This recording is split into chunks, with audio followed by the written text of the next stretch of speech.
That evening, my brother eventually sleeping with the help of a substantial quantity of rum, I sit on the edge of the estuary weighing up my lack of options. The sky is still luminous with dusk, and the water is so calm that the vast bowl of stars lighting up one by one above sits reflected on the surface, letting me stare down into a better world than this one.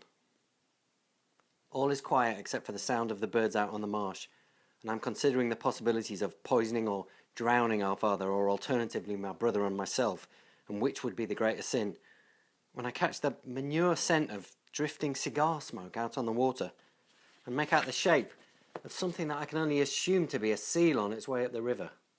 Except that the thing is making too much of a perturbation to be a seal, and soon enough the incoming ripples pull apart the perfect picture of the universe that I was contemplated. A swimming man?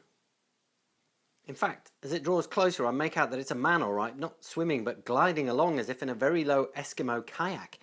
Indeed, flat on his back in the water in some sort of inflated suit, head up only, and propelling himself along by means of a short, double-ended paddle. A few yards behind him is towed a small canvas litter in which are secured possessions or supplies. "Ahoy!" the man shouts, startling me out of my wondering. "Is this the River W?" "No," I shout back. "W's 2 miles back that way. This is the D."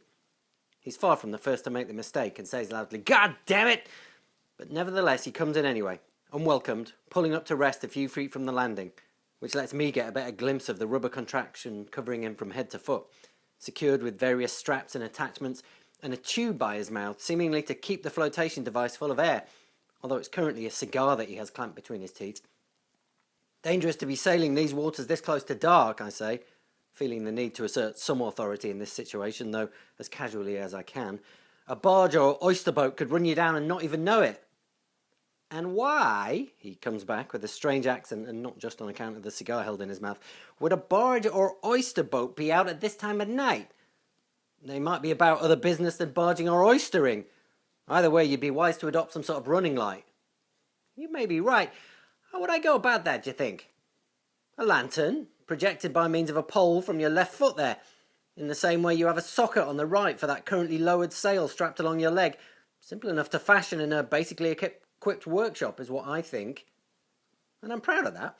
Want to make it clear who owns this little spot of beach and spit of nothing, boldly return his look as, I realise now, he's sizing me up. "Are you a strong swimmer, lad?" "Not the strongest or the weakest, but you can swim." And I say, "Of course, like a duck. Hard to grow up here and not know how to swim." "And yet," he says, "it's a skill frowned upon by sailors, who argue that the facility only prolongs the acceptance of death in the event of a shipwreck or falling overboard at sea. For what, in all that blank immensity, is one going to swim to?" I'll soon enough get used to this tortured and ludicrous manner of speaking, even come to enjoy it, wielded as it is in all its intricacies, to both entertain and confuse in equal measure, but still, no sailors round here, I say. Only oystermen, who I've yet to see farming on the open sea. "Quite. And a smart lad you are too."